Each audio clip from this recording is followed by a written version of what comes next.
Views expressed by Casters Guild members are only the opinions of that member, and that could change from day to day.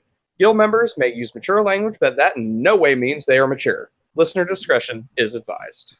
Draw phase, standby phase, main phase 1, battle phase, main phase 2, end phase.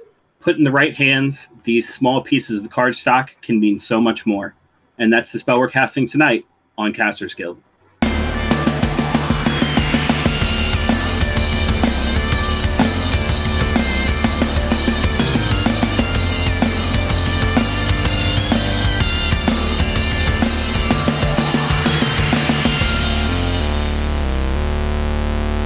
Thank you so much for tuning in to this episode of Casters Guild. I am your Guild Master, Rick Perry, and this turn I'll be playing House Shadows. and I'm your Guild Master, Baron. I'm not 100% sure what Guild Master Rick just said, Kane. And joining us again is a returning guild member, and for the first time, a new guild member. Feel free to introduce yourselves. Hey, how's it going, everybody? Swagkage here, but you can call me Rob. And I am a first-timer, so long-time listener, first-time participant, Bo. And I'll hang up and listen. All right, so happy to have you both here because my trading card game knowledge is lacking. I think that's the same for Guildmaster Baron. Maybe not depending on the card game. And to clarify, I was making a Keyforge reference, Baron. It's one of the it's one of the only trading card games I actually play. Every turn you can only play one house from your deck, and your deck is made of 3 houses. And my favorite house to play is House Shadows. So I went there.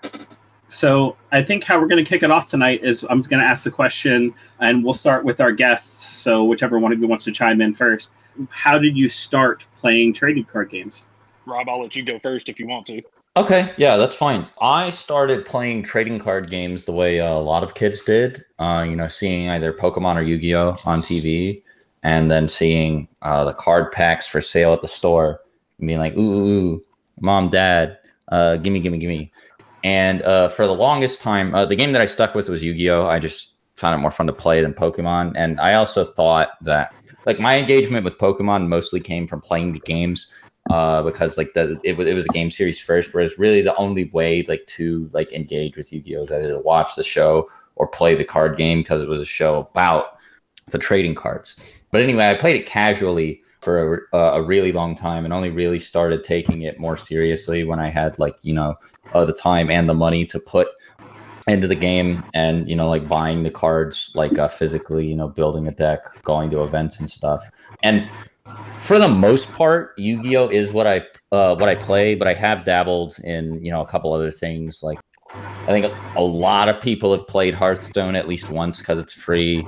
I've messed with MTG a little bit, and I know the basics of Pokemon because I've played it with a couple of friends before, but most of my card game knowledge is Yu-Gi-Oh related. All right, Bo? My journey began as a 12-year-old, and I was actually on a church mission trip when I learned how to play Magic the Gathering. So the people at church were kind of like, oh, what's up with this game? I saw a couple of guys playing, and of course, I was like, these cards look awesome. I want to get in on this. So they taught me how to play. Basically, from there, I was hooked. So I played Magic until 2003. So from 1998 to 2003, I put in a solid 5 years. Spent a lot of my parents' money on Magic the Gathering. So I was hook, line, and sinker. We played at school. We played at church stuff. We literally any chance we had to play, we would play. The thing that really drew me in at that age was just the art, like the graphic art on the cards, which has changed over time. Sometimes it's a little cartoony. Other times it's just badass looking on there. Am I allowed to? I can cuss, right, Rick? Absolutely. Okay. We are marked as explicit, yes. So let it fly. Awesome. So that's really what drew me in as a kid. And even to this day, that's one thing that draws me to the game is just looking at the pictures because the art is so amazing on there. But I actually quit playing from 2003 to 2017. So I'm recently back into the game. It went through a little bit of a lull, but it's continuing to grow, and it's stronger than ever right now. That's the game I have the most experience with is definitely Magic. when I started playing was when Pokemon really started to come on. And everybody at school was like, "Oh, I'm playing Pokemon. I'm playing Pokemon." I was like, "That is a child's game. I am an adult. I do not play kids' games. I play Magic the Gathering." so I'm sure I really would have enjoyed playing because it's basically the same type of mechanics and everything. But I was just like, I'm all about this adult. I'm a grown up. I will say, having played literal children in Magic the Gathering, that's just not even a good qualifier. I've played literal children in Magic the Gathering and have been utterly destroyed. Yeah. I play kids games. I don't care. So one thing I've learned since I was a kid, when I was a kid, I literally would build a deck. I would do like red green. So basically in Magic, for people who aren't familiar with it, there are 5 different land cycles that you can play, and you can add more than one. So what Rick was referring to earlier, you have to play a specific house in Keyforge, but with Magic, you can actually have like a swamp and mountain deck. And as a kid, I would just take cards that I thought looked cool. I really wouldn't look at the specific mechanic of the card. I was like, "Oh, this art is awesome." So I had some really, really terrible decks when I was a kid. Yeah. It was the same deal with me and Yu-Gi-Oh. Yeah. I think that's how every kid started. Yeah. And you just end up with these horrific hands, right? And like your thought wouldn't be like, "Oh wow, I built a horrible, inconsistent deck." You'd just be, "Oh wow, I got so unlucky." Right. Man is screwed. Yeah. That's what it was. Yeah. Couldn't be my fault. It can't be all of these 10/10 creatures I have in my deck that take 7 mana to get out. Baron? The question was, when did we get started? So I will say I was in middle school, and a buddy of mine introduced me to Magic the Gathering, and we went in together on a whole box of Ice Age. We split that up, and it was Ice Age when it first came out. So definitely just dated yourself. Oh yeah. Middle school, Ice Age, when it first came out. You guys can do the math. But yeah, we split it up, and we knew what colors we wanted. So I think it was we both chose 2 colors, and then we split like the last one or some shit like that. I don't know. Yeah, we split those up and made some decks, and I had no clue what I was doing. No clue. I'm pretty sure, Baron, that Ice Age was almost the downfall of Magic the Gathering. So around that era, that particular set was a disaster. And then I think they followed it up with like Homelands or something, and like they literally almost ruined one of the greatest card games ever, like right off the bat. Yeah, sometimes. A good time to start. I was never great at the game. I was introduced to blue counter decks real fast. I was also introduced to people who had access to mommy and daddy's money. Yeah. And I developed a really sour opinion of collectible card games really early. And that is, if you don't have money, you can't win this game. So, yeah. Are they fun? Oh, absolutely. Absolutely. If you can, afford the game. Or you're willing to play with casual people and, stuff like that. So I've had many collectible card game experiences since then, though, but I'll save that for the rest of the 5 minutes. I probably started in middle school. I started with Pokemon, and it was when Pokemon was still new. It was when the starter set still came with Machamp and Charmeleon. Of course, they didn't give you the Charizard in the starter set because it was like the rarest card in the original base set. But in base set 1, you couldn't really pay to win. Like there were so few cards and they were so easy to get, and some of the best decks in the game were pretty cheap at that point. You had like the Haymaker deck and the Purple Stall deck.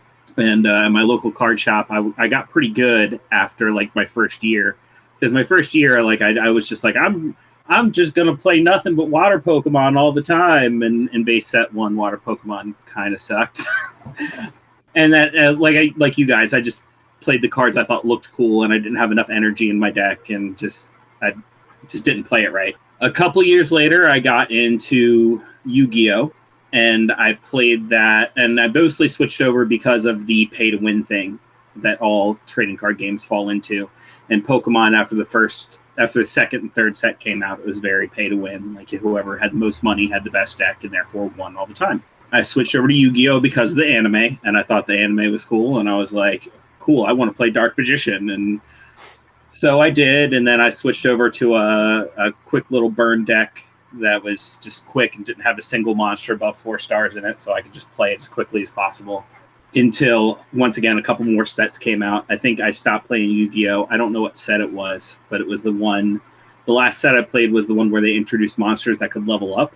So if you beat a monster with a monster, then like you could play the next level of that monster on top of it and allow it to level itself up. Oh yeah, I know what you're talking about, like the armed dragons and stuff. Yeah, right. Yeah, that's the last set I played. I've played Magic, like I could probably count on one hand the amount of times I've actually played the game of Magic, and most of the time it's been Commander. But most recently I've gotten into Keyforge because Keyforge is a game against the pay-to-win mechanic. Like, you literally can't pay to win Keyforge. It's impossible. So that was my beginning to current experience in a nutshell. Good So start. what are you guys playing now? Oh, hold on, no, let me throw one more thing in there. For a very small period of time, Baron owned a game shop, and I went to his game shop, and he introduced me to something called Dice Masters, which was like a collectible dice game instead of a collectible card game, but you bought like boosters of dice. Yeah, but it's which was also cards too. Yeah, it did have cards. And I would have gotten really into that if I could have found anybody to play with. Like, that game was awesome. Mm-hmm. And there's a lot of really cool sets based off of a lot of really cool things. I've got like a bunch of dice based off of Spider-Man. They've got ones based off of Teenage Mutant Ninja Turtles and Dungeons and Dragons, and I think even Yu-Gi-Oh! And it's a super cool game, but I didn't really get too far into it just because once his game shop was in Ohio, and once I got back to Tennessee, I didn't find anybody playing it. So it was just like, oh, I guess it's just me. That's sometimes how it happens too. Mm-hmm. So what's everybody playing now? Still Yu-Gi-Oh! How's the game changed? Man, modern Yu-Gi-Oh! Is so crazy. The best way I could like describe it there's like a lot of like similarities between like most collectible card games, right? Like Pokemon to Magic to Hearthstone to like even like the Dragon Ball Super card game.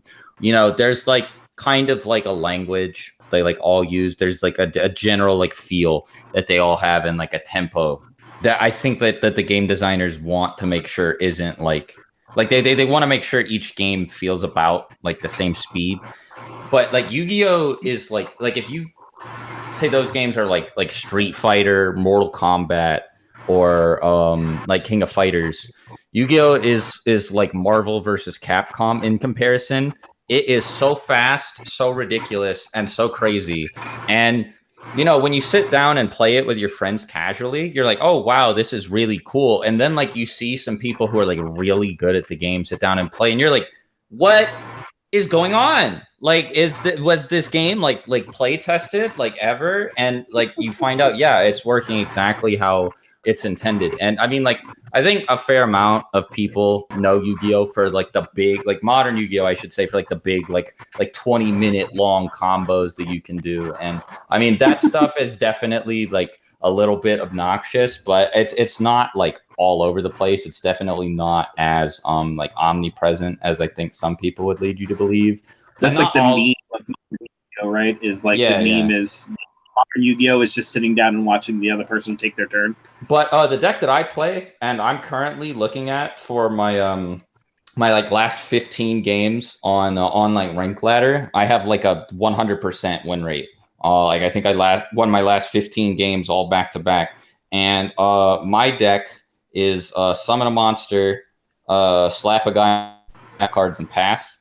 So it's definitely like you can play control decks instead of combo decks and get away with it and do like perfectly fine. But you know, when you get somebody who like sits down and summons like 300 monsters in a turn, it's like it's not, they did actually make a card specifically to address that though, called Nibiru the Primal Being.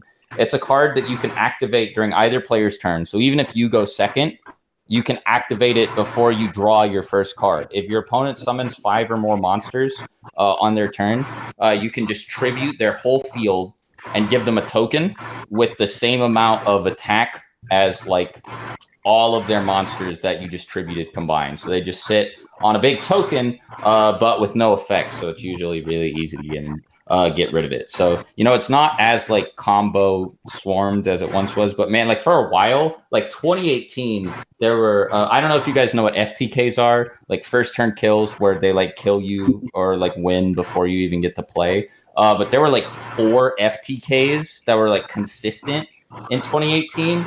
That sucked. It was awful. But like aside from that, Yu-Gi-Oh's been fun. It's just like you definitely have to know what you're getting yourself into, and it takes a lot of work because the skill curve is super like weird and hard to adapt to.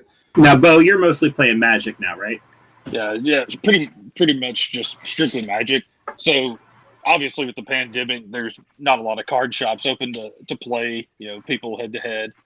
So paper Magic is still a thing. The secondary market's running wild as ever. For a little piece of cardboard to cost that much money is kind of insane. Yeah. But the Magic the Gathering Arena has actually released. So I know you had tried downloading it on mobile, Rick.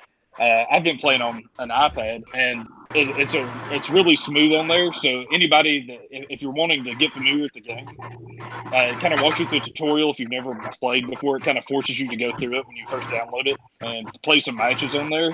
But basically, they just pair you up against random people, and you can play all day. If somebody's got an awesome deck, kind of like what Rob was talking about, you may lose in 2 minutes, or you could have a game drawn out over 35 minutes in there. So how's it changed from when like the time you stopped to like the current? Like is the meta of the game all that different? Absolutely. And so they literally have to ban cards left and right as soon as a new set comes out. So I guess they don't have enough time to do a lot of play testing or something, because to figure out the meta on there is crazy. Like there's some creatures that are so OP that they have to immediately pull them from the game, because if you're able to get that card out, you aren't going to lose. There was one. It was called Oko, Thief of Crowns, and it was just the most ridiculous card ever. They pulled it immediately, but that's one thing they're good about. Once they realize something's broken, they'll pull it straight out of the game. And everybody that's invested all their money into it is just sitting with a card they can't play with. Yep. Baron, are you playing anything now as far as trading card games goes? I have 2 commander decks sitting on my shelf that I've played once. But I have them in case I have friends that would just like to play a game. And I'm like, well, if you want someone to beat, I've got some cards right here. Past that, like Bo brought up, the pandemic, it kind of makes it hard for, sitting down and playing paper cards. And I had a buddy that tried to get me into Arena, and I didn't. Look, the pandemic was rough, okay? Still is. I don't know if I have the spoon to jump onto a site to get my shit kicked in by 12-year-olds right now. I don't have Yeah. to do that right now. I can't do that to myself right now. It's kind of like Hearthstone. Yeah, I mean, huh? It's so much easier for kids nowadays, though, because on Magic Arena, you can literally copy and paste a deck in there. They don't have to do research. They don't have to figure out specific mechanics. Somebody's already done it for them. So all they have to do is copy and paste it. When I was a kid, I didn't have a clue what was going on. I got a booster box for my birthday of Mercadian Mask one year, and I literally pulled the best card from the set at that time when it came out, and it was a land card called Ridshadan Port. And I was like, what the hell am I supposed to do with this? I was like, this is the dumbest card ever. And I sold it on eBay when I was a kid for like $15. Oh my God. And I was like, why are people paying $15 for this useless card? Just because it wasn't a creature. I was like, if it's not like an instant spell that's going to do like 3 damage like a lightning bolt, like I don't want it. If Right. it's not a creature. Yep, I was there. I think that's not just Magic Arena, though. I mean, like, it's one of the reasons I've had such a hard time with trading card games in general. And Baron, you've brought this up more than once. of people like go into like tournament lists. Like they wait until somebody wins a tournament, they go and look at that person's deck list, and then they go and buy that deck. Like they have net decking. That's what Yu-Gi-Oh players call it. I don't know if it's called net decking in other games, but it's net deck and Magic too. All right, yeah. It's just pay to play, man, all day long. Yeah. Like if you want to be awesome, you got to have the coin. That is one reason I do like the Commander format for Magic, because it's like 100 cards. None of them can be repeated, I think, as part of the rules. Pretty much every card's fair game. And people can't, even if they bought like the best cards in the game, you got 100 cards, you can't repeat the card. Right. There's a chance you'll never get that card. You know, you got to just play 8 different strategies in your 100 card deck in order to have any kind of chance, and it's pretty cool format. And then also why I got into Keyforge, because like I was saying, it's literally impossible to pay to win, because the way Keyforge works, you don't buy booster packs for Keyforge, you don't buy extra cards for Keyforge. You go out and you buy a deck, and the deck is blind. Like you buy your deck blind like you would buy a booster pack, and then you can't change it. Every deck has a unique back, meaning you can't mix the cards from different decks, and that's your deck, and you can't change it. You could buy another deck if you don't like your deck, but you can't go out and look at a deck list and find that deck, because literally no one else has that deck. You could buy 100 decks until you have a deck that's similar to the one that won the last tournament, but it'll never have the exact deck list of another deck. So I'm not real familiar with Yu-Gi-Oh! So it sounds like Rob can definitely answer this for me.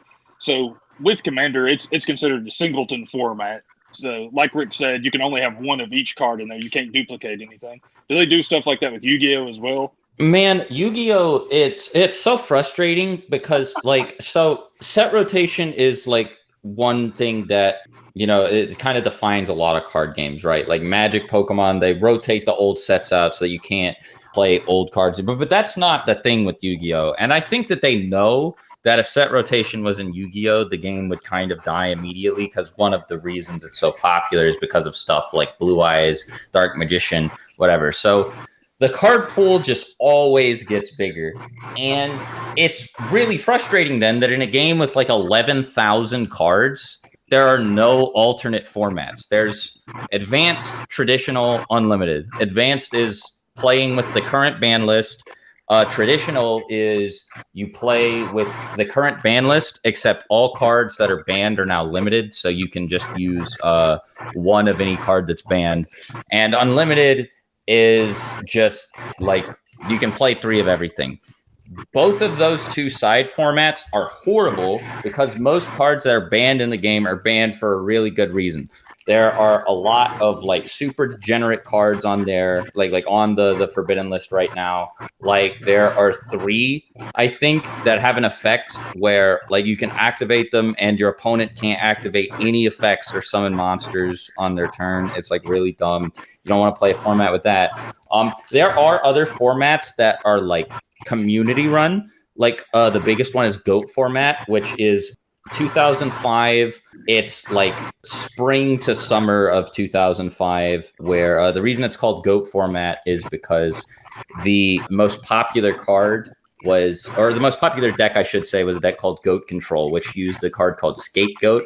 Joey played this in the anime, which just lets you summon 4 tokens, and then they would use a card called Metamorphosis, which Metamorphosis lets you tribute one of your monsters and then summon a monster from your fusion deck that's the same level as the monster you tributed. And Thousand Eyes Restrict was this crazy level 1 monster, because all the Scapegoat tokens for level 1 was this crazy level 1 monster that could like suck up other monsters and gain their attack points and get them off the field. All of the other monsters on the field couldn't attack while it was on the field. So it's like Goat Control is just fun because like it allows you to play a bunch of like old cool cards like Pot of Greed and Graceful Charity that like everybody's familiar with. It's a lot slower than the modern game. You can get away with playing cards like, you know, like Jinzo. Like I said, like famous stuff from the anime that a lot of people really like. But again, that's not like officially sanctioned. Konami doesn't ever host GOAT format events. They just host advanced events. They don't even host like a traditional or unlimited format. So you really can't like do stuff like the commander format that you were talking about, which is super frustrating because I've talked with my friends about all sorts of different formats that you know, like we've played custom formats and stuff, but we've always had to make them ourselves. There are no events for stuff like that, and it sucks. Yeah, I remember back when I was playing Yu-Gi-Oh, there was a custom format that some friends of mine were playing that just because they were fans of the anime. Yeah, There was like a format where like there was a run of the anime where a bunch of the cards had special abilities that weren't written on the cards. yeah, Like the 4-masked beast or whatever could attack 4 times or something like that, and things like that. Things that would like make sense based on like the card's name, but weren't actually written on the cards. And they literally would watch the anime and write down all the extra abilities that all these that's awesome. had, and they would play that format. That would fuck me up. Yeah. Do you know how pissed I would be if I didn't know what was going on? You're just making stuff up. Yeah, you're coming at this as like a Magic player too. Like in my head, I've got Magic on the brain. Hearing that, it like turned something viscerally in me. No. See, as a Yu-Gi-Oh player, that's also awful for me too because it was an awful format. Yeah, I've watched the anime and I've read the whole manga. So Takahashi was so just a little bit of trivia, in case you guys aren't aware. Yu-Gi-Oh wasn't originally about card games. Takahashi, the guy who created it, was just a fan of games in general. And the first few volumes were about Yugi and his friends going around and playing shadow games, but like all different kinds of games, right? Like there's, I forget some of the specific ones, but you know, it's like everything from like, you know, like tabletop RPGs to there was a yo-yo episode. There was just like a poker episode. There was exactly a miniatures game one. There was then they got really stupid with some of the shadow games where it was just like, oh, this is basically Russian roulette, except it's with food. So we spin a wheel, and it's all got different foods on it. But one of the foods is poisoned, and you don't know which. Exactly. But on the wheel is the antidote. So in case you accidentally eat the poison, you can end up getting the antidote before you die. Yeah, it was crazy stuff like that, right? And so the thing to know about Takahashi is that he was making Yu-Gi-Oh as like a love letter to games in general, but he was not a game designer. And a lot of the time when he included a game, he would definitely poke fun at the games intentionally. For example, I'm pretty sure there are a lot of aspects of the original like first appearance of Duel Monsters in the Yu-Gi-Oh manga that like make fun of like, you know, Magic. I guess the Pokemon TCG wouldn't have been around at this point, but stuff like that where, you know, like he pokes fun at like the rarity and, you know, like the most rare cards being the most powerful because like Kaiba just basically wins because he has Blue Eyes, which is the rarest card in the game and coincidentally the strongest card in the game. But you know, like he didn't want to make it about the cards, but when that became the most popular aspect, he was like, okay, yeah, I'll take this and run with it. And you can see that he was not a game designer when you read or watch the series because there are so many stupid, dumb cards that could never, ever be printed. Okay, like Yu-Gi-Oh is, like I said, it's like super fast, like Marvel versus Capcom, right? And a lot of the cards have to be designed from a point of weakness, not from a point of strength. You have to, like, if you're designing a Yu-Gi-Oh card, you have to think to yourself, what are all of the different ways that you could use this in a way where it would just be not fun to play against? What are all the ways you could turn this card into something overpowered or obnoxious? And Takahashi did not do that because he has cards like whenever you special summon something from the graveyard, which, by the way, happens a lot, draw 3 cards, not once per turn. Or there's just a card that's just both players draw until they have 6 cards in their hand, which is like, so if you use all the cards in your hand on your first turn and your opponent hasn't gone yet, and you have that, they draw 1 and you draw 6, so you've just gone like plus infinity in terms of card advantage. Like it's so dumb. There are like crazy burn cards. The Egyptian gods specifically are like, you can never print those cards as they were in the anime because like, you know, like Obelisk like gets up to infinity attack. I don't even know how you'd like handle that. They're completely unaffected by everything. It's just really dumb. Now the series is still fun to watch, But like, if I actually had to play that version of the game with all those cards, and there's no like ban list either in the anime, like, oh my god, that'd be horrible. Which, let me tell you, works great for an anime. It made a great anime manga, because the whole point, like, if you have a card game based like that, you come up against an opponent and they literally have an unbeatable strategy. Yeah, so you have to be like anime protagonist about it in order to overcome this wall that has just been put in front of you. Yeah. But like, I think it's very entertaining. Yeah, in an actual game, like when my friends were playing that format, one of the reasons they stopped is because I got my hands on a Slifer the Sky Dragon. And so like I would just win. I would just I would, like, if I could get Slifer like in my hand, it was like it was over, because I got all these cards that let me draw cards, and it just I'd have like a ridiculous attack power, and like it was just like, okay, it's over. Well, like, and the anime Slifer just I think the real Slifer has this effect too, where he just like kills anything when it's summoned. He'd like lower cards by 2,000 attack. And if their attack dropped to 0 or less because of this, they just instantly died. Yeah. So if he's like unaffected by everything and sitting there with like 5,000 attack points, what do? How do you get him off the field? Yeah, because you can't use magic cards on him. You can't use trap cards on him. You can't. So like the only way to beat him is with a stronger monster. And and if he's sitting there with like 5,000 attack or more, you have to summon a monster with 7,000 attack points or more. Like what do you do?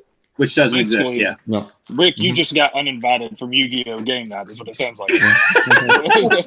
But they were just Rick's being a huge dick, so... Yeah. To be fair, it was one card in a 40-card deck, and I still had to draw it. Yeah. But and some of the other abilities are just as crazy, don't get me wrong. Mm-hmm. But, yeah, I think we went back to playing normal Yu-Gi-Oh! A little while after that. We're like, this sucks. No. They will adapt a lot of cards from the anime, but like knowing that they have to change them so that they're not as overpowered. Mm-hmm. One of the best examples to give you an idea of how crazy good being able to draw cards in Yu-Gi-Oh! is Card of Demise was a card in the anime that let you draw until you had 5 cards in your hand, and then the 5th turn after you activated it, you discarded your whole hand. Just as an FYI, if you ever resolve an effect that lets you draw 5 cards in Yu-Gi-Oh!, you are not going to get to that 5th turn afterwards. You're probably going to win the next turn. And if you don't, it's because your opponent is playing a really crazy deck, and they're probably going to kill you within, the next few turns, right? But that's a card that they never could have printed as it was. But they did print a card called Card of Demise that was clearly similar, and it lets you draw until you have 3 cards in your hand. So potentially you can draw 3 cards, which is pretty good. But they attached a crazy amount of stipulations to it. You can't special summon the turn you activate it. That's a really big deal, because a lot of decks, like, special summoning is like a core part of their game plan. You can only activate 1 Card of Demise per turn, so you can't draw like up to 9 cards or whatever with it. And your opponent doesn't take any damage the turn you activate it. And at the end of the turn, you have to discard your whole hand, no matter what's in it. Even if the cards there aren't the cards you drew, you have to get rid of them. And people still played it, like, a lot. It's currently limited because it's so good. Limited meaning that you can only play 1 of it in your deck as opposed to 3. So, like, even with all those stipulations, the ability to draw 3 cards per turn with 1 card was just way too strong. So, obviously they couldn't print the draw 5. But I do think that it is it's interesting when they do stuff like that, when they try to adapt cards that are like really, really overpowered but have like a neat idea behind them, and they're just like, okay, how can we do this in a way that's like fun to play in like an actual competitive setting? Yeah, once you stop looking at the pay to win, like, obviously whoever's got the most money to build the best deck is the winner, right? But once you get rid of that and you assume that both the people have like a winning deck, then like whoever's got more cards in their hand is usually the person who's going to win. Yeah, exactly. Card advantage is a big deal in Yu-Gi-Oh! And I imagine in like pretty much every card game I've played, card advantage matters a lot. So is there not like a discard phase? Can you not hold only a certain amount in Yu-Gi-Oh? There is, but it's like...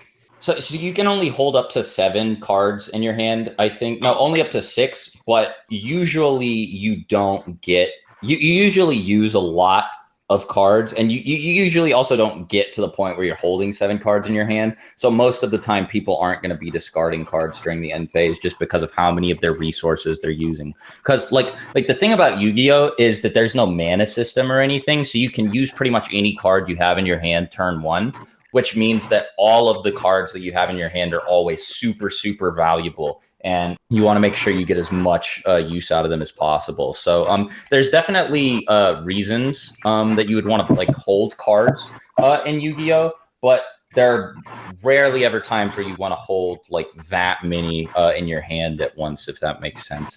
That makes total sense. Like that's the biggest bummer in Magic and pretty much all the formats. Basically, if you don't have land, if you don't have your mana, like you're not doing anything.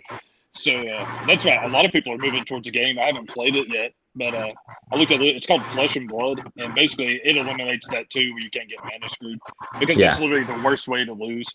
Like with Magic, like I've never played in like really competitive tournaments or anything with it. So it's always been for fun for me. So it's one of the only games I can play and get my ass beat, and I'm still happy that I'm playing. Yeah. Like, with Monopoly, like I want to flip the table over, but or just any other game in general. But like you can take a lot of it as learning experience. It helps you tinker with your decks. It makes you go back. There's been so many times I've been playing on Arena where I'm like, oh my god, if I would have just played this card first this last turn, like I could have beat this person. Yeah, I think that Yu-Gi-Oh is the same. It definitely depends on the format, because there are some formats where losing just sucks in Yu-Gi-Oh, and it feels bad, and you're like, this wasn't my fault. It was just because they drew a really good hand. But there are other super interactive back and forth formats in Yu-Gi-Oh. Some formats that I've played have been like the most skill-intensive gameplay like I've ever like the amount of decisions that you have to make, and the short amount of time that you have to make them, and like the amount of like game awareness that you have to have.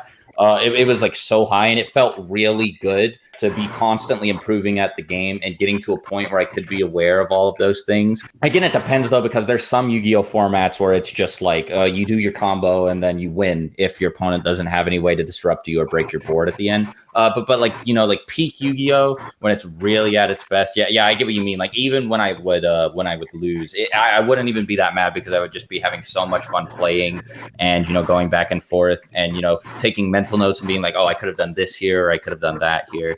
And like when you are able to get past the like financial barrier that a lot of card games have, and you're able to just like play the game and focus on like the actual like gameplay aspect of it, yeah, it's great, and it can be super magical. No pun intended.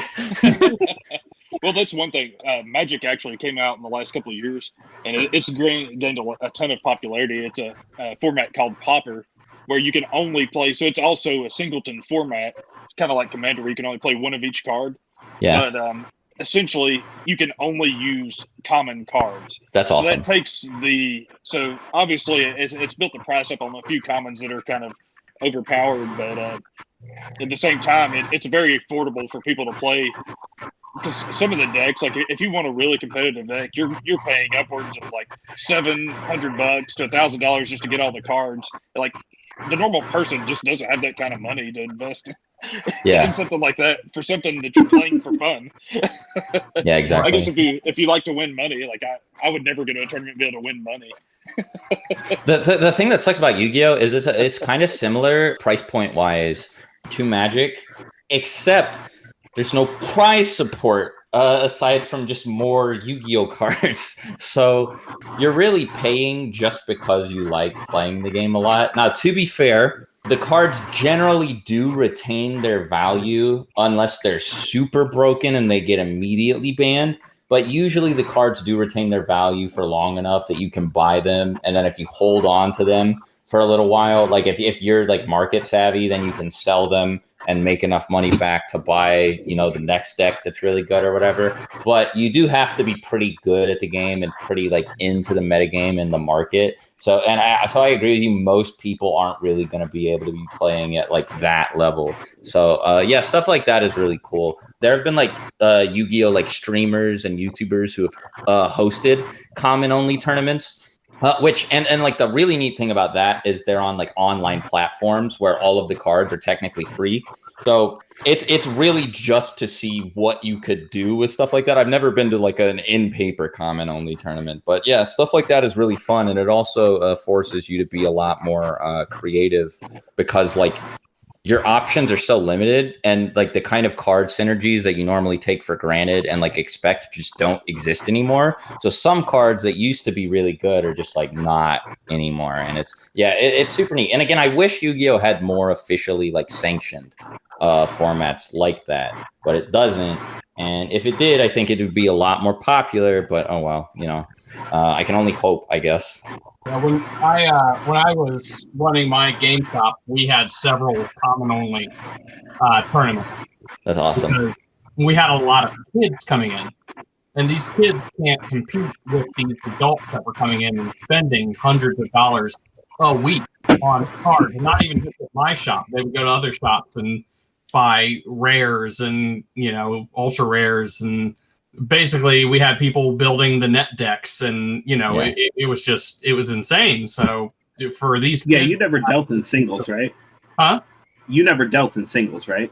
A little bit. It wasn't like didn't get huge into it, but when I opened stuff and I got valuable cards, hell yeah, I'd put those in my shelf and sell them. Okay, yeah. But yeah, lots of common tournaments just so the kids could feel like they could do stuff. So I always felt like one of the most creative formats was drafting. If you want to be creative with how you're going to play your deck and really learn how to play the game in different ways and get an idea of how the different cards works, drafting was always really cool. The only paper draft I was ever a part of was Pokemon. Like I remember when the Fossil set came out, which I think was like the second set Pokemon. Me, my dad, and my stepbrother all went to a couple of drafts and would draft Pokemon, which was pretty neat. It's one of the ways we got a lot of our collection up. And when I did play Hearthstone, I think the only way I would play it regularly was on draft. The only Pokemon that I've actually sat down and played, like sanctioned at a tournament, was a draft. I entered a Mega Trainer, and I actually won with like no prior Pokemon experience, which was pretty funny. But yeah, it was a lot of fun, just like looking at the cards, taking them at face value, and like with no really competitive meta knowledge, trying to figure out what I could do to beat everybody else. And yeah, I agree. Stuff like that is like super cool. And I mean, obviously it's like expensive because you have to buy all the packs specifically to build the deck. But that aside, yeah, like it's just great. And every time you do draft like sealed play, it's never the same thing twice. So like even if you only have like the bare like basic like minimum knowledge of how a game works, pretty much anybody can play like sealed play, right? And I think that's the best part about it. Yeah, I would agree. I mean, doing a draft format is probably one of the fairest ways. Like if you were actually going to play for some type of prize, because it kind of eliminates that whole pay to play thing from that specific night when you sit down to play. And so essentially, it's kind of luck of the draw there. So of course, if you have familiarity with the set and how you want to formulate a deck, that gives you a little bit of an advantage. At the same time, if you're doing one where you're basically pulling a card and passing the pack, then it's up in the air. Anybody could win. Yeah, that's what's fun about that type of format. So I think we need to take some time to talk about Hearthstone, because Hearthstone might be, other than Magic the Gathering, one of the biggest trading card games available right now. And I want to blame its popularity on the pandemic, but I can't, because it was way popular way before the pandemic started. Does anybody have any ideas on what made Hearthstone so popular? World of Warcraft? Yeah, I was about to say Blizzard made it, so that probably has something to do with it. I think Hearthstone really, really started to blow up actually around the time that Overwatch was getting popular too, because I mean, Overwatch was such a big game. Granted, it had a lot of console popularity as well, but I mean, we can't pretend like that was where all of the player base was, or even where most of the player base was. A lot of people played Overwatch on PC. And the thing about doing that is whenever you opened up Battle.net, you'd see all the other stuff like StarCraft, World of Warcraft, and of course Hearthstone just sitting there looking at you. And when Hearthstone's a pretty simple looking game, and it's also free to play, and it doesn't take that much storage space up on your computer, you can kind of see why a lot of people might look at that and be like, well, I'm already in Battle.net to play myself some Overwatch or WoW or whatever. Maybe let's give it a try. And then they tell their friends about it and, yada, yada, yada, right? It's like, I also think it helps that Battle.net is a super small launcher, and it's not the thing about launchers, right, is I don't know how much people kept up with the whole Epic Game Store thing, but a lot of people really didn't like that Epic Games was trying to make a Steam-like store because everybody likes Steam, and chances are they didn't think it was going to be as nice as Steam. But Battle.net was just very small. It was clearly only for Blizzard's own stuff. It's not a big window when you open it. It's not intrusive or anything. So I don't think people had a problem with installing it, just to play Hearthstone. It wasn't like installing basically a second Steam that's not Steam to play stuff like Tony Hawk or whatever, like you have to do at the Epic Game Store. So, I think there are a lot of reasons why. It was also simple. It also went mobile. You could just download. Yeah, exactly. Into mobile, if you had a Android tablet or an iPad, and eventually it became so it could go on phones too. Once phones got a little bit more powerful. Yeah. And I mean, it makes a lot of sense that it was popular because it was tied to Warcraft. But the reason that didn't occur to me when I first asked the question is because I had a lot of friends who played Hearthstone who never played Warcraft or pretty much any other Blizzard games for that matter. But Hearthstone got so popular that they were playing it too. Yeah, that's what I think it was, because I don't think Hearthstone. I think it's a good game, but I don't think it would have blown up the way it did if it had been published by somebody else. Well, it's just like Gwent. Yeah, I mean, pretty much exactly the same thing. Actually, plenty of people who don't even play The Witcher play Gwent. So yeah, I get what you mean. Yep, it's like if people who played the Witcher game, saw Gwent come along, and they were like, "Oh, I'm going to give it a try." And then the TV show came out. We became more aware of it, and then even then, the word of those people went to other people, and it just got super popular. I mean, I know there's still people that don't know what it is, but Witcher isn't World of Warcraft. Yeah. Yep. But yeah, and then, like I said, I can't blame it on the pandemic, but you do have to say, a lot of people who did want to play a trading card game during this pandemic because you can't sit down. You were saying, why a lot of people have been playing on Magic Arena and stuff like that. A lot of people were playing Hearthstone just because they could. It definitely helped. It definitely helped it a lot. I mean, again, just like Gwent. And you know what? Here's a perfect example. Hearthstone was popular before the pandemic. Mm-hmm. Gwent wasn't. It was doing okay, but it didn't really start getting popular until the pandemic hit. And that could just be coincidence. It could be other things attributed. The TV show came out before the pandemic hit, so, you can't use that.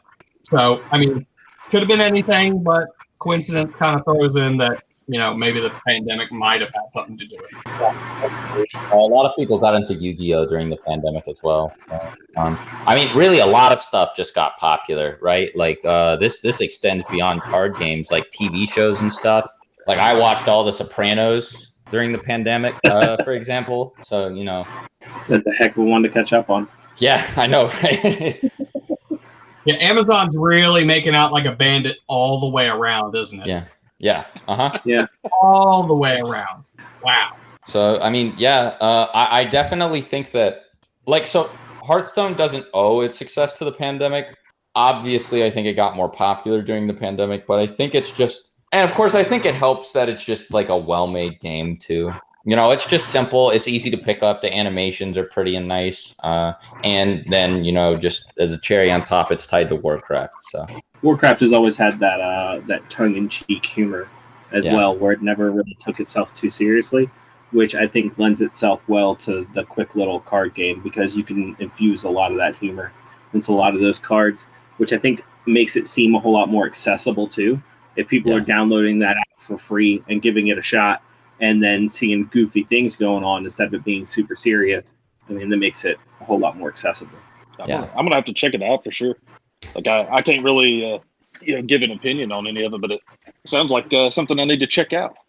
I never got deep into it, but it has like a bunch of single player content, like a story mode and stuff. So even if you only want to play it just so that you can say you have, like, just to broaden your horizons a bit, I'd say it's worth it, especially because it's free. I just played through the story mode and all that. Messed a little bit online and did win a couple matches, which always feels good. But, I'm not like a Hearthstone player in the sense that I play it competitively or anything. I will say, if one of the things that you were talking about, getting mana screwed and stuff like that, one of the ways Hearthstone differs from Magic, I mean, there's plenty of ways they differ, but one of the ways that Hearthstone differs from Magic is it's literally impossible because you just get a mana every turn. It just happens. So whether you play the card or draw the card or not, you just, on turn 2, you have 2 mana. On turn 3, you have 3 mana, and just you can play that however it needs to be played. So Keyforge is a Garfield game too, right? Is it a Richard Garfield? Is he up with that? I believe so. I mean, I was imagining the cat for a second. So here's a fun little tidbit. So I don't think we would be sitting here talking about all these trading card games if it wasn't for this particular thing that's going to put a big smile on Rick and Baron's face. So if it wasn't for Dungeons and Dragons, I don't think any of these fantasy TCGs would exist at all. They may have came on, later down the line, but basically that's where the developer of Magic the Gathering, he loved Dungeons and Dragons and was really invested in it, but he wanted to basically figure out a way to not have month-long campaigns and all of this stuff and just be able to have something where you can sit down. And so I feel like a lot of these other games stemmed from the success of Magic. Early 90s, they came out like its butt was on fire. And I feel like none of these games would have evolved to where they are now if they ever did come about, if it wasn't for Dungeons and Dragons. I think we were actually just talking about this on the last episode, where that episode was on Lord of the Rings, and it's how Tolkien invented modern high fantasy. So, oh my god, invented high fantasy. Did Tolkien invent collectible card games? A little bit, Tolkien, yeah. Through a couple of layers of separation. Tolkien, there's no D&D, there's no RPGs or modern RPG video games or trading card games, or it's just like a whole flow chart. That's crazy how if you actually take the domino effect back and trace it back to its source, Tolkien invented like Bakugan. That's so stupid. Wait, so what we're saying is Tolkien fathered my daughter. Yeah, kind of, yeah. And to answer your question, I did pull out the box, Bo. It says Keyforge, a unique deck game by Richard Garfield. So, yes. Yeah, so basically, the worst part of the original game he invented, he took out of that game, so you can't get mana screwed. Yeah. Yeah, the only thing that restricts your card play in Keyforge is, like I said, every deck is made. I forget how many houses there are. I think there's 7 houses, and I think there's actually been a couple expansions since then where they've added a couple more houses. But every deck that you buy has 3 houses in it. So this is cards from 3 different groups. So if you think of it like in Magic, you've got the 5 different colors. In Keyforge, you've got 7 different houses, and every deck is a 3-house deck. It's got 3 different houses.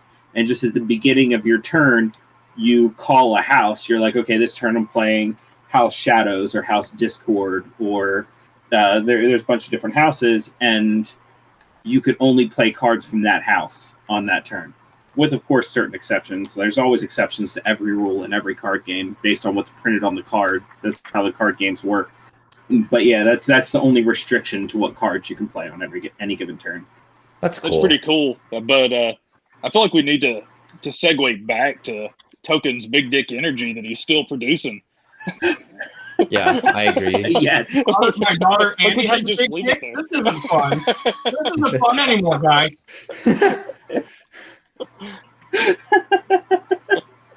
Yeah, no, Tolkien's great. True, I mean, he's responsible for so much stuff, yeah.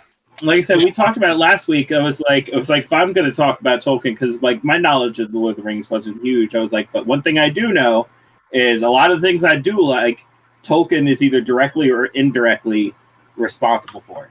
Because I like me some Final Fantasy that traces its origins back to D&D, which trace its origins back to Tolkien. So yeah, like he's great. Fathered a lot of cool stuff. Godfather. Yeah, Absolutely. I think my favorite thing about Tolkien too is that it was just a passion project for him. It wasn't financially motivated, and that's so cool. Because one thing that really takes me out of or makes me appreciate anything really that I end up enjoying less is when I can tell that it's like cynical and it's like boardroom produced. The fact that he was just one guy and he made all this cool stuff and just put it out there for people to enjoy, and it was just for fun. That's great. Yeah, I don't want to talk about it too much because there's a 2-hour episode people can listen to. Just before this, but I mean, basically, he was telling his kid bedtime stories, and like the kid noticed there was inconsistencies in the story where one day he'd say the door was green and the next day he'd say the door was blue. So he was like, "Crap, I got to start writing this stuff down that way I don't forget it." And that's how he wrote the book. He was just writing stuff down so he didn't mess it up when he was telling the kid to his story at night. Telling his story to the kid at night. Oh, that Tolkien. What a cad. Yeah, but I can say as soon as this pandemic's over, or as soon as we get enough people vaccinated and there's herd immunity going on, one of the first things I'll be doing is going back to play Keyforge with my friends at a game store, or gathering. I mean, it's just there are two things you can rely on as a gamer, at least in my opinion, is like I can always rely on my friends wanting to play Dungeons and Dragons once a week. And I can always rely, if I go to a game store with my deck of cards, I can probably find somebody who will play a game with me. Yep. And it's awesome. I've missed locals so much, Yeah.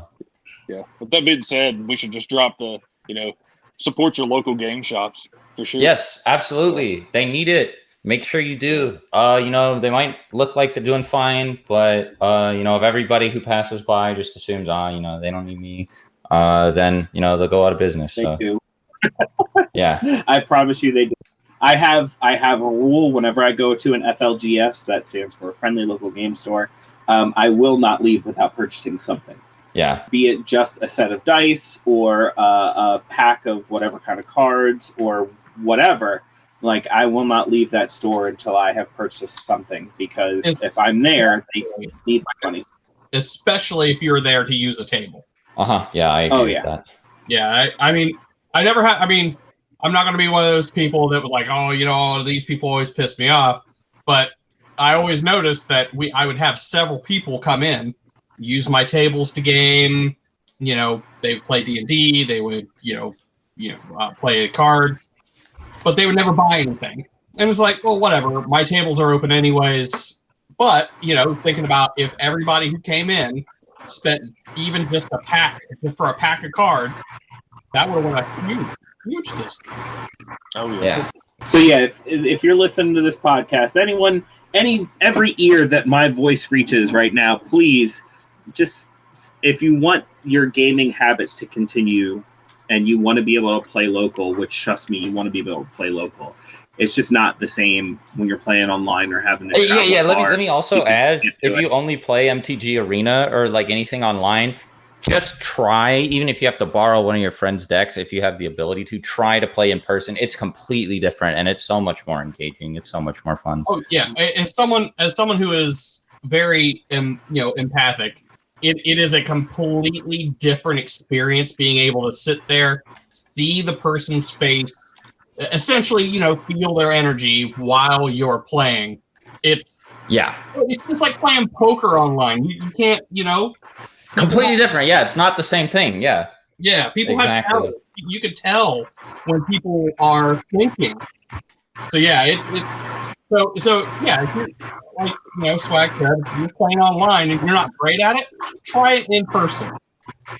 You may just play. You may just annihilate people playing them in person. Yep. And so yeah, that said, support your local game stores, because if you don't, you can't do that anymore. Mm-hmm. a local game store is one of the hardest businesses to keep open because of that exact thing. Because your average customer isn't spending money. You know, they've already bought their cards, they've already bought their game. Dungeons and Dragons is more free than it's ever been, and it's always been pretty free. So just spend a little something on something, you know. And we know it's cheaper on Amazon. We know it's cheaper online. We all know that. Still go to your local game store. Just spend some money, buddy.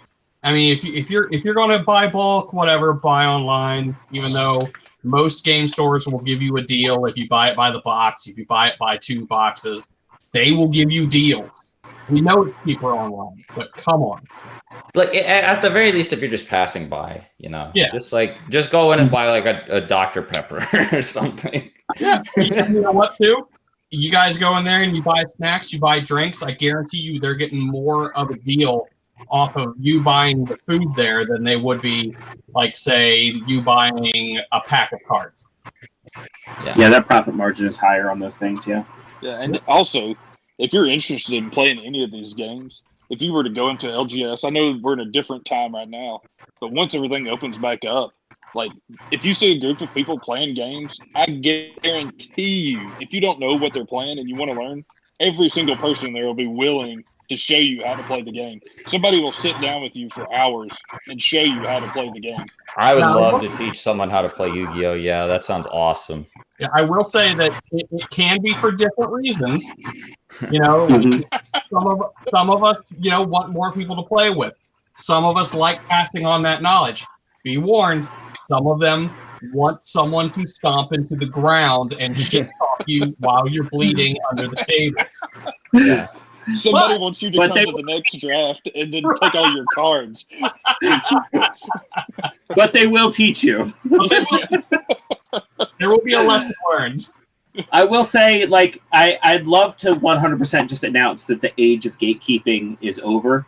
You know, it's not. There are still gatekeepers. There are still assholes. But I will say, like, we keep talking about it on this podcast. Like, gatekeeping is not what it used to be in the nerd community. Like, there are not people standing at the door, like, checking your knowledge before you get in anymore. Like, the door is wide open. Please come in. People have realized that the more people who are into their hobby, the better their hobby gets. So, yeah, they're definitely... We want you to come play these games, so please come play these games. I don't know if this is the same in other games, but in Yu-Gi-Oh! Specifically, there are... it is a little bit annoying. People will definitely like kind of, you know, jab you and poke fun at you if you like misplay a lot. And that game has such an insanely high learning curve that that can be a bit discouraging. But I think since I really got into the game in 2016, it's definitely been toned down like a lot. Like people are a lot more chill about it now than they used to be. And I don't know how much that applies to other games, but you know, I definitely agree with what you're saying, generally speaking, too, not just in card games, but in, you know, just like nerd hobbies in general. Yeah. Right. I think that attitude has been very recently been dropping off. It's been, one, becoming more accepted to be a geek and anything attributed to those things. So with that said, we're getting younger and younger people getting in. It's frankly harder for the old guard to gatekeep, as it were, because there's so many new people coming in. And frankly, with all these new people, again, I bring this up all the time, with all these new people, with all this new blood coming in, brings with it money, brings with it companies wanting to get that money, more merch, more things. Yep. So really, the old guard, the smart ones, know to shut the fuck up and enjoy this new shit. And those ones are also really quick to stomp out the gatekeeping because it's like, shut the fuck up. We're getting cool shit now. Yeah. Again, I aged myself earlier in middle school and high school. You know, I couldn't. Where the hell am I going to find D&D shirts? Where the hell was I going to find like a gelatinous cube toy? Where am I going to get all this shit? It didn't exist. Now it's like I can spend $10 and get a pretty decent D&D shirt. There's all kinds of action figures and toys just for D&D. And great stuff for collectible card games. I mean, look at all the stuff that's coming out for Magic. Look at all the stuff that's come out for Pokemon and Yu-Gi-Oh! And, all these other collectible card games that now have badass merch. And not even just all the extra stuff in the merch, but like, if all you want to do is play the game, like if it's all about the game for you, like one of the hardest things about putting together a game of D&D or trying to put together a Magic tournament used to be finding the players. Like you just didn't have enough people who could all meet up on the same day to do stuff like that. And now the more people we have in the hobby, the easier it is for you to get a game. And like you said, So literally, if you want to play, you need players. You can walk into a game store right now and probably find somebody that would play a card game with you. I'd also like to say that one of my groups of friends, the group of friends that I'm actually the closest with right now, I met the two people who introduced me to the rest of them at a Yu-Gi-Oh! Locals.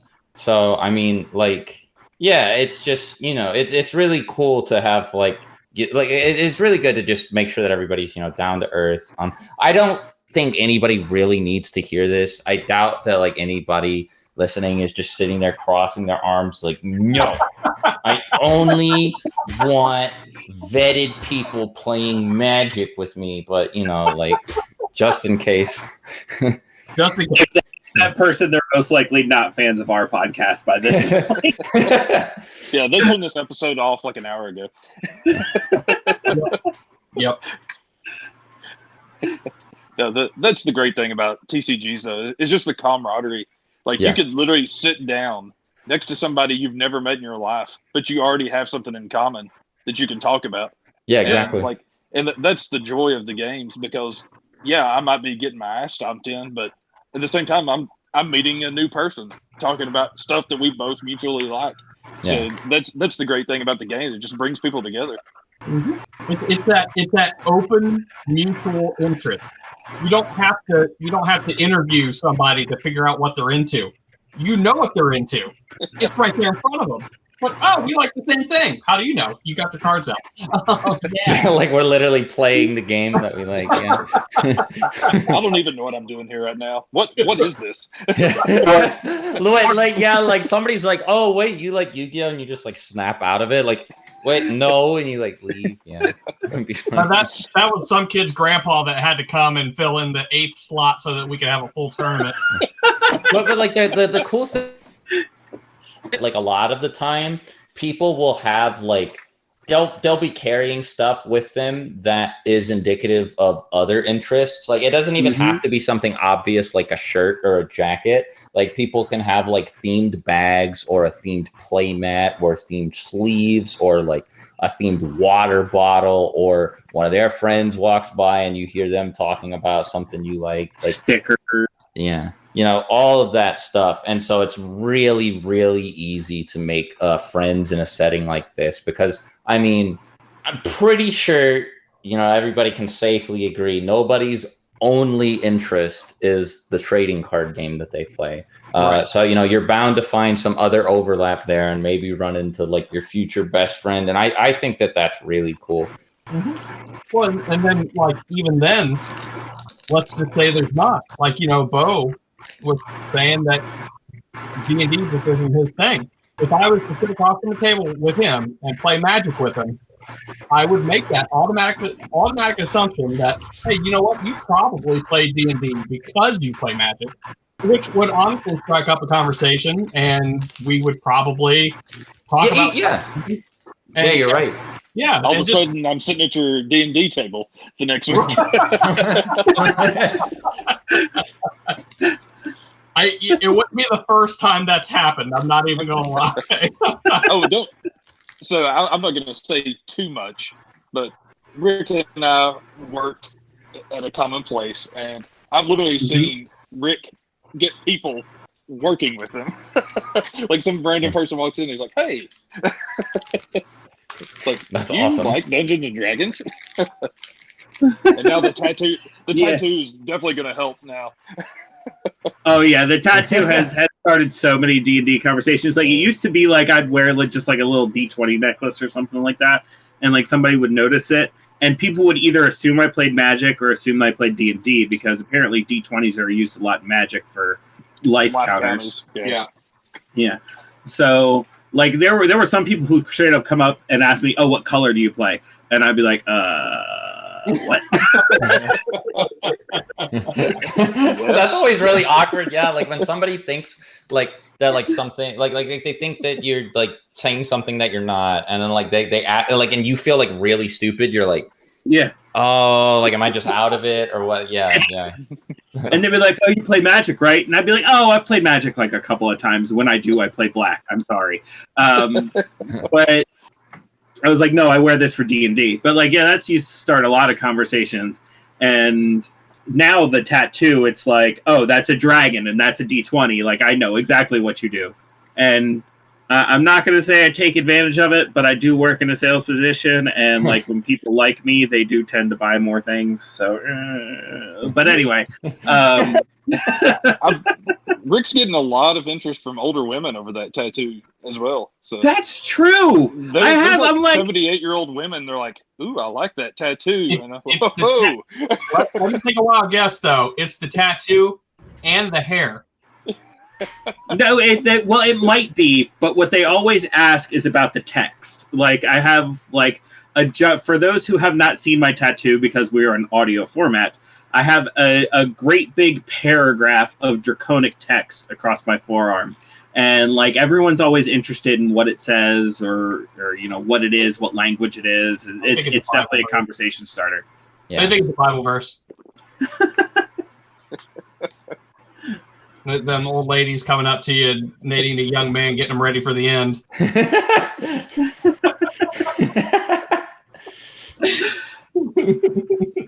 Oh, that's awesome. So, my tattoo artist who was on our episode for tattoos, one of the reasons I chose her to do my tattoos is she was doing an entire sleeve of Magic the Gathering for her husband. Yep. So one thing I did want to touch on, and I'm intrigued to see if any other card games have something like this. Just with the age of Magic, obviously it's been around since '93. The reserved list is a sacred list that they occasionally pull cards off of, but essentially what it is, for those who don't know, is a list of cards that Wizards of the Coast has deemed that they're never going to print them again. So basically, to protect the secondary value of that card, they've decided not to print that card again. Some of them, it's because like the mechanic is just way overpowered on the card. And then others are like the most epic cards you can get in Magic. So the Power 9 is what those are called from the Alpha and Beta sets, back in Baron's day, back in the old Dusty Age. Yeah. So some of those, I mean, the prices on those is outrageous.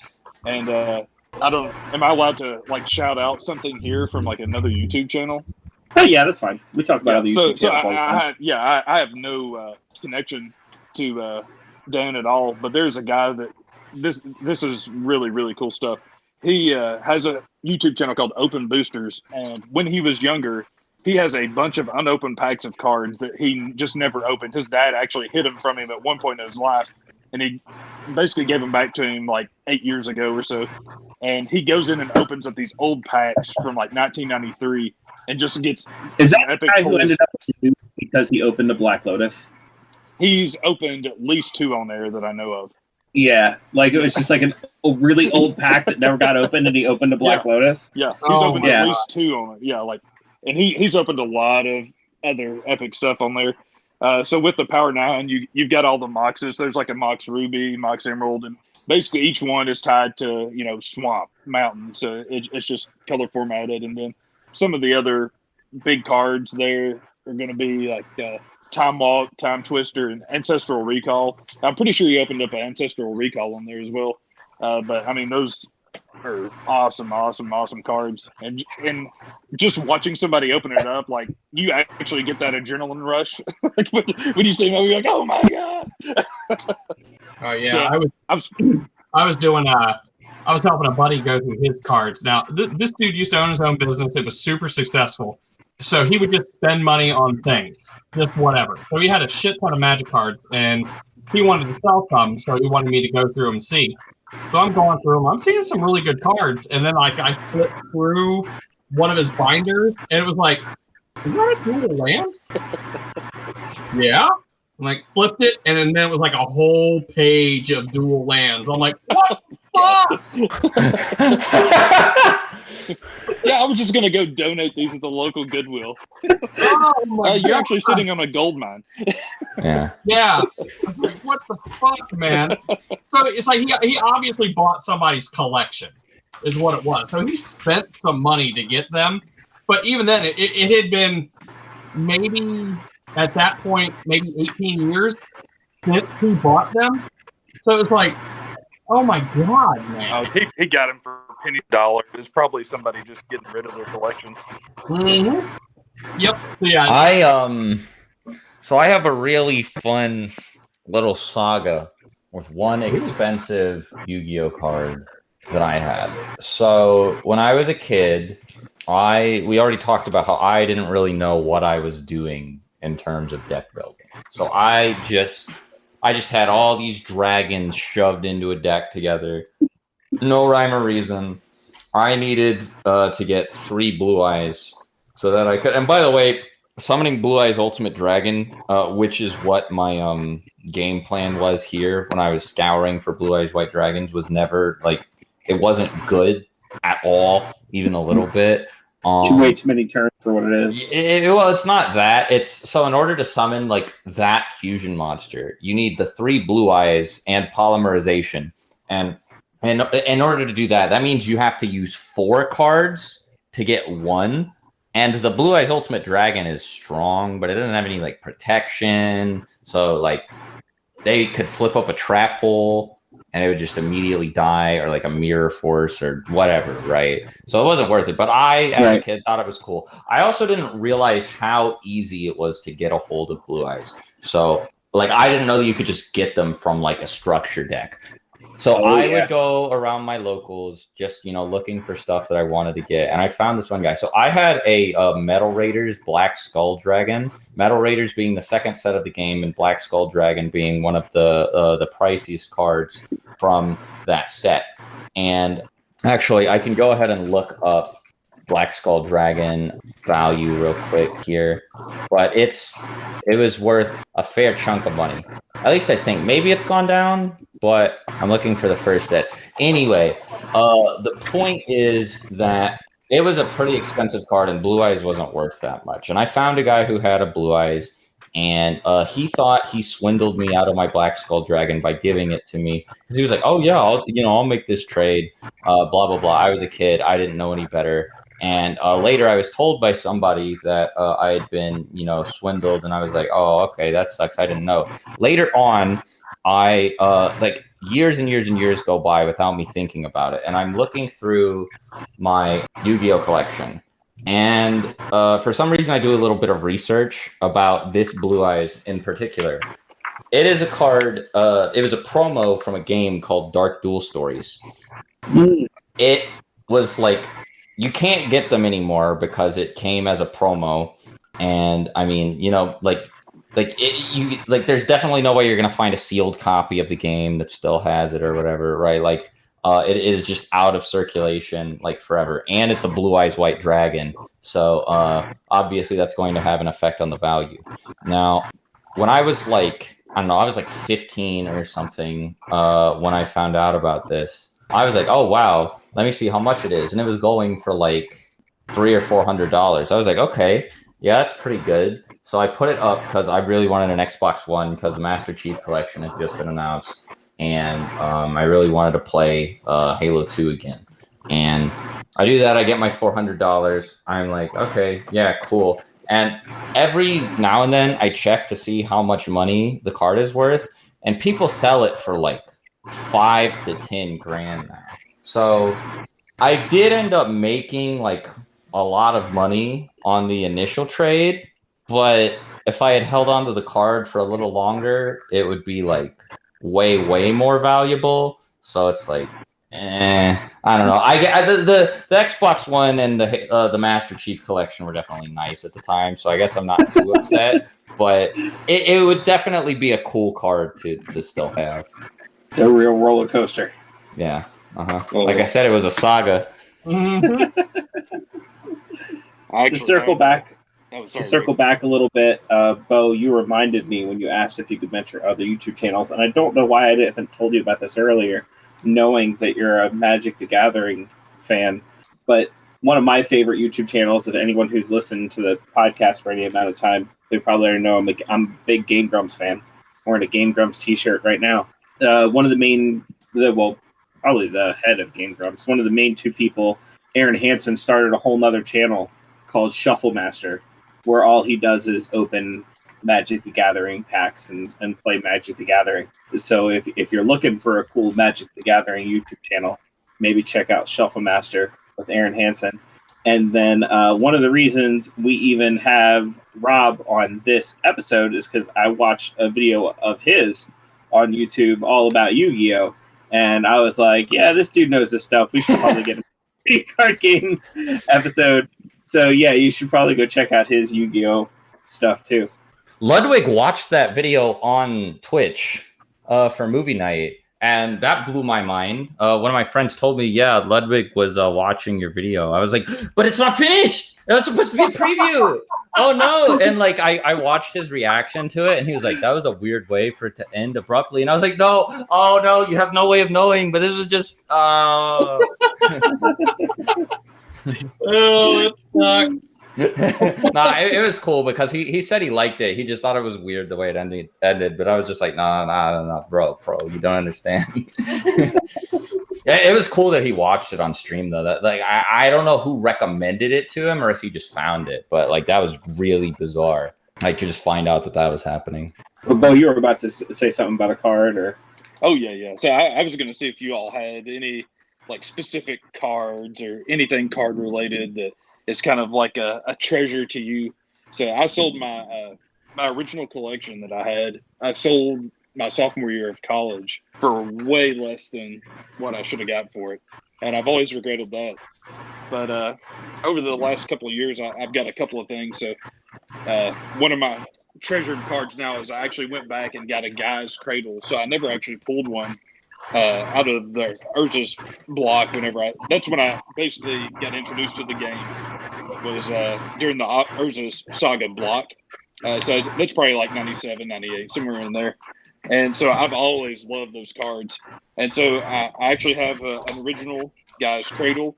And then the same artist that did the work on that one made my favorite card of all time. So it's not like some super expensive card or anything, but it's called Karn Silver Golem. And I actually bought a playmat of Karn Silver Golem. And the website I bought that through. So this is literally one of my favorite things I own. Still works with the artist essentially. So Mark Zug actually signed my playmat that I have, and so now it's like one of my trade. Like I was like, I don't even want to play awesome. it because I'm afraid something's going to get spilled on it or something like that. Right. So do you all have anything cool like that you are just like, oh man, this is my favorite thing ever? Unfortunately, as I was growing up and collecting cards, over time, most of my cards either were given to a younger sibling or stolen or sold, or I don't have anything left over. I will say there are cards that have meant things to me that other people would be like, that card's not even like rare or powerful. Why did you really like it? Like in Yu-Gi-Oh, like one of my longest running Yu-Gi-Oh decks I had centered around Ultimate Baseball Kid. And I love that Ultimate Baseball Kid card. This is when I played a burn deck where basically I didn't have a single monster in my deck that was more than 4 stars. That way there was no tribute summoning in my deck, no giving up cards to get cards. It was just a play. I played traps and equips and monsters that I could play as quickly as possible. And my thought process and my strategy was I was trying to get you done before you got to draw your big monster. It was a kind of like a haymaker thing, and it worked. It worked a lot. It was a rush deck. Oh my god, Rick! Just think about what you said.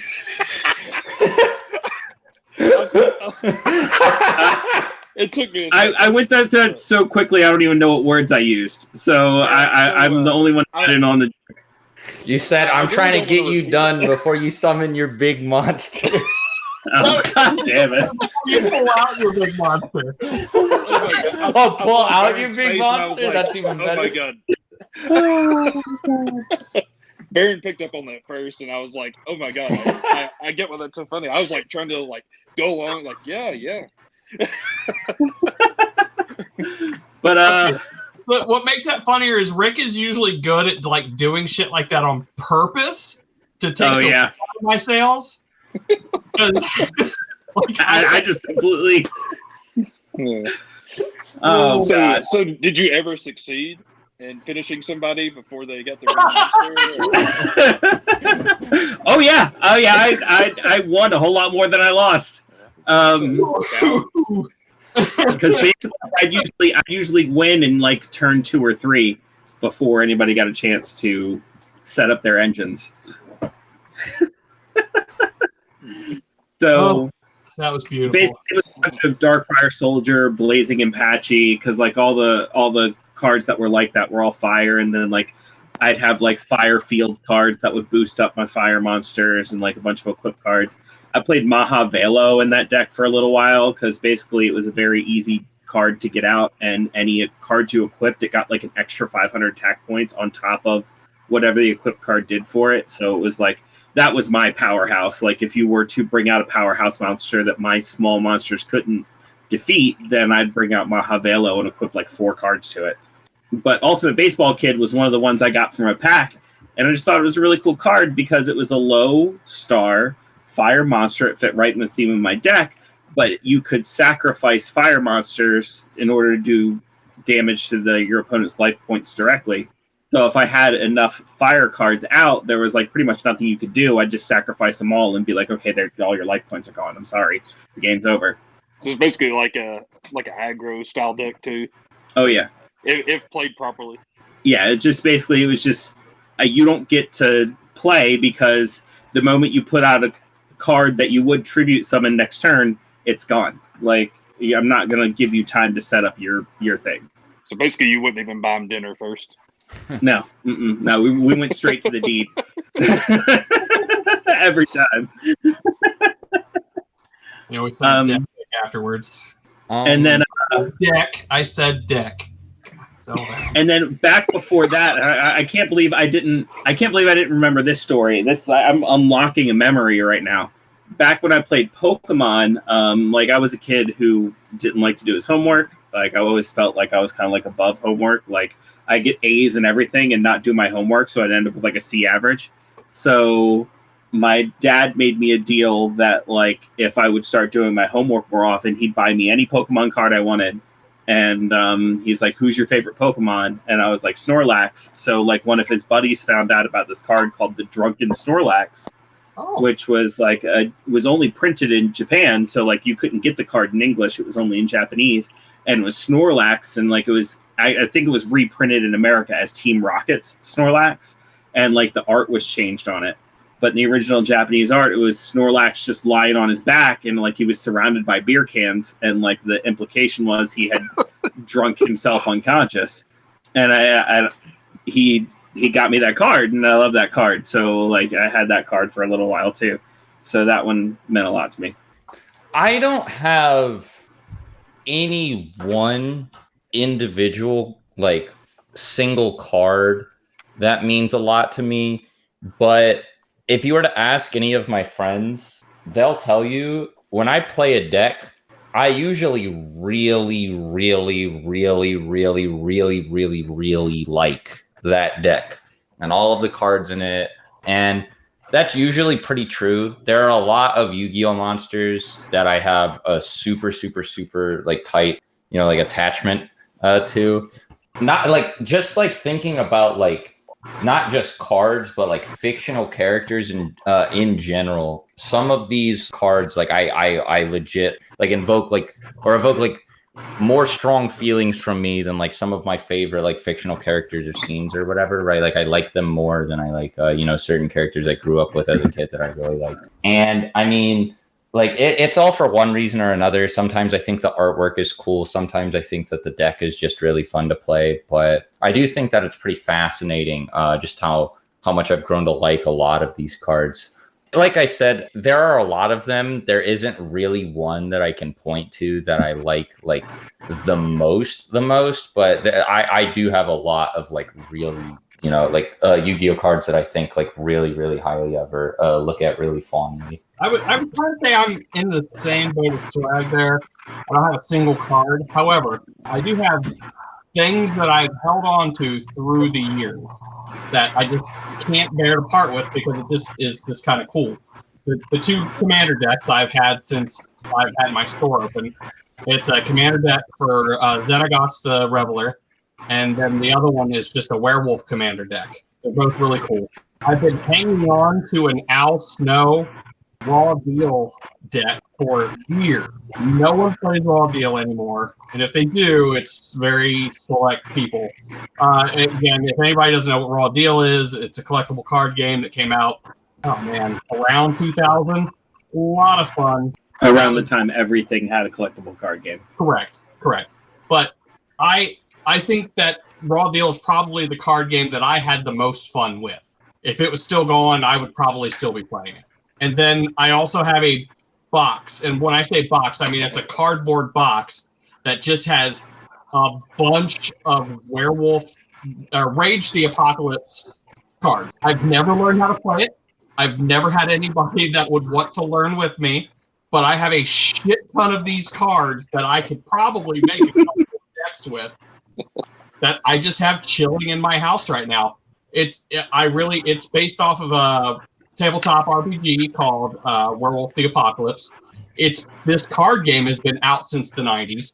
I've had these cards since the 90s, and I love the tabletop RPG. I don't know if I like the card game, but I'm sure it might be kind of amusing. But it has a bunch of great artwork on it too, which is a lot of the reasons why I keep a lot of these cards is the artwork. It's just great. If I could just blow them up into posters, I probably would. Yeah, so that's mine. No single card. But I haven't heard Al Snow mentioned in like 20 years. Make sure I'm on the right track here. He was a wrestler with a little doll head, right? Correct. It said like "help" on the forehead or something. Yep. Oh my! I love that guy back in the now, day. I'll tell you, it's funny because in this card game, you had Al Snow is from Ohio, by the way, Lima, Ohio, and that's one of the reasons why I was really like, I want to check this guy out. I'm from Ohio. He's from Ohio. Sweet. I ended up really liking him. Anyways, in this game, you had starter decks that would come with like a wrestler and like 3 moves, and then you can supplement with other things and stuff like that. But then you also had wrestlers that you would just pull from decks. Some of them were rare, some of them weren't. His was just meh, right? It was like a common, you pulled him all the time. However, he was a huge reversal deck that nobody exploited fully. And me and a buddy sat down and we were like going over it, and he's really good mathematically. And me, I'm just like, I just want to do cool stuff, and I want to keep the spirit of things. And so we figured it out. And basically, if you have 3 different moves: submission, a grapple, and a strike. But then you also have like finishing moves, trademark moves. Anyways, with Al Snow, if you discard a card, you can reverse any card of that type that you discarded. So we just had all the cards. All the different types of cards. Usually you had grapple decks or submission decks. No, I was everything. And oh man, it was great. Just great. But you can even reverse reversals with a reversal if you discarded it.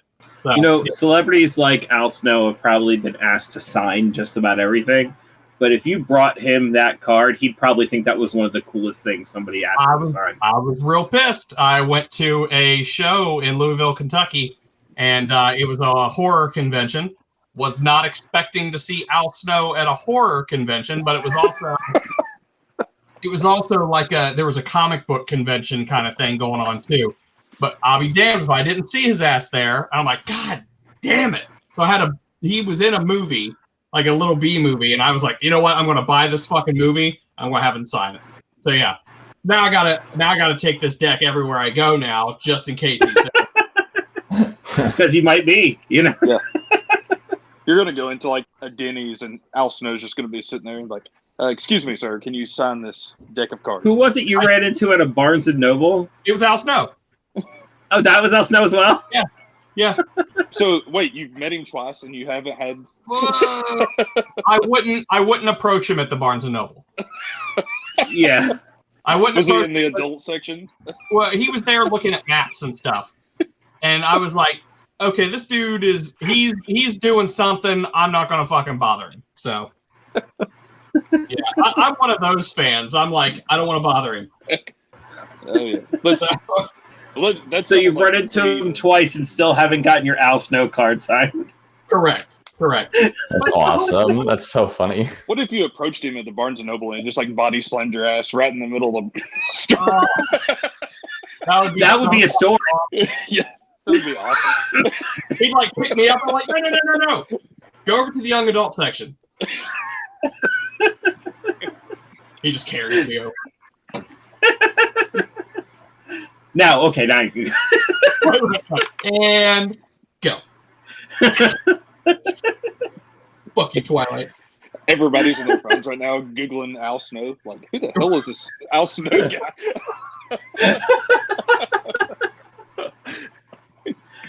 Look up his ECW stuff. It's even better. Oh, man. But having brought that up, I will say that if there's, you guys, anybody out there listening, if you're out there playing Pokemon, Yu-Gi-Oh, and Magic, and that's what you know, do some looking around because there's other card games out there. Oh my God, is there? Tons of card games. And even card games that aren't in print anymore, believe me, there are people still playing. Like I said, I don't know if people are still playing Raw Deal. There are. I haven't found them, but they're around. If I really wanted to, I could probably get a group of people going playing again. It'd be a lot of fun.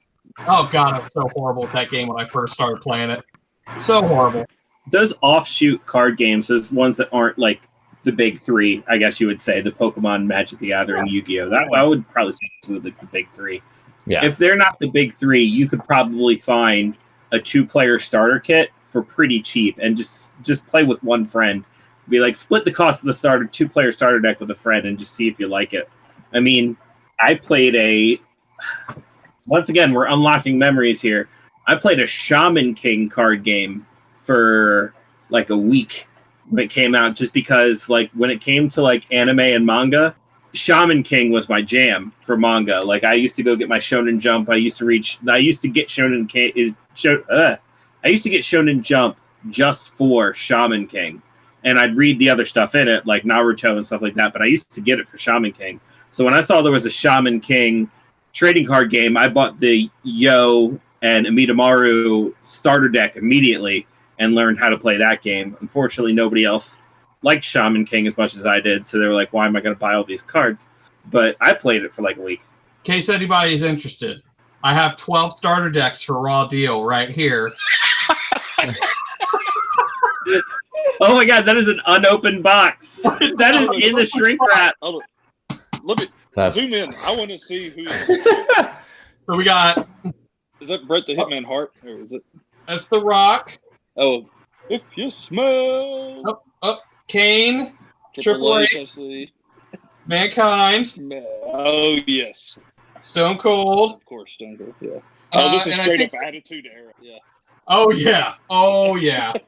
Dude, I don't want to tease something that won't happen, but I think you opening that box of cards would be something really cool to happen for the Casters Guild YouTube channel. Well, I will say this: it's just starter decks, so it's uniform. You're going to get the same shit every time.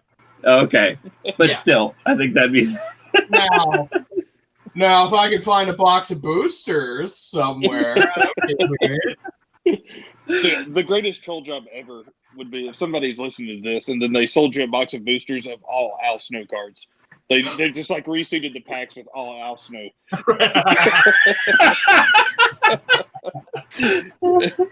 Hey, it's more shit for him to sign, that motherfucker.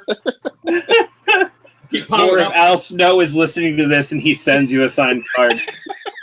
You could probably get Right. like an 8x10 of him shirtless. I mean, like, Right. he's like, this guy might be my biggest fan. No, he'll send me the signed card. Be like, now quit following me around town. I've noticed you in the white cargo van in the binoculars.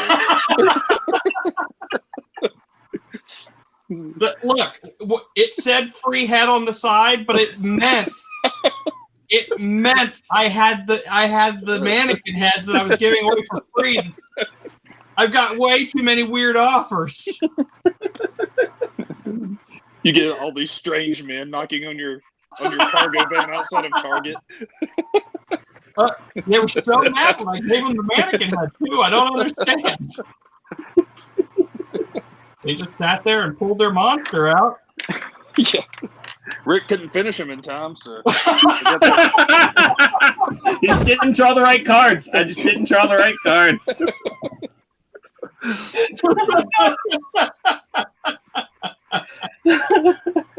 Oh, man. yeah, All right, Rick, you're not living that one down. No. I'm not. And you know what, too, though? It's only because you didn't catch it, and it was beautiful. We don't have moments like that anymore where someone just No. something out like that and just doesn't realize it. It's like, it was like you let gold just trickle down that stream. I was like, oh, I saw it. It's great. The best thing is he didn't even realize what he said either. He was like, I can't even recall what I said. I was just trying to get the story out as quickly as possible. I was like, all right, what words did I use that just... Well, in case you ever want to know what you said exactly, you can check our Twitter feed. I feel a t-shirt coming on. Oh, yeah. That'll be on the t-shirt. Knock him down before they even get their big monster out. Yeah.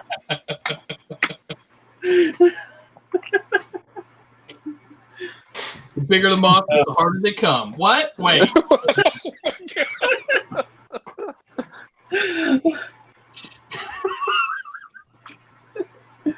Hey, before we wrap this thing up, anybody got any guild decrees they want to throw out? None particularly. I'm sure I'll find one eventually. I can't think of one off the top of my head. I'm going to say I probably shouldn't. Yeah, I've got something on my mind, but Guild decree, Guildmaster Rick Perry is taking on all big monsters.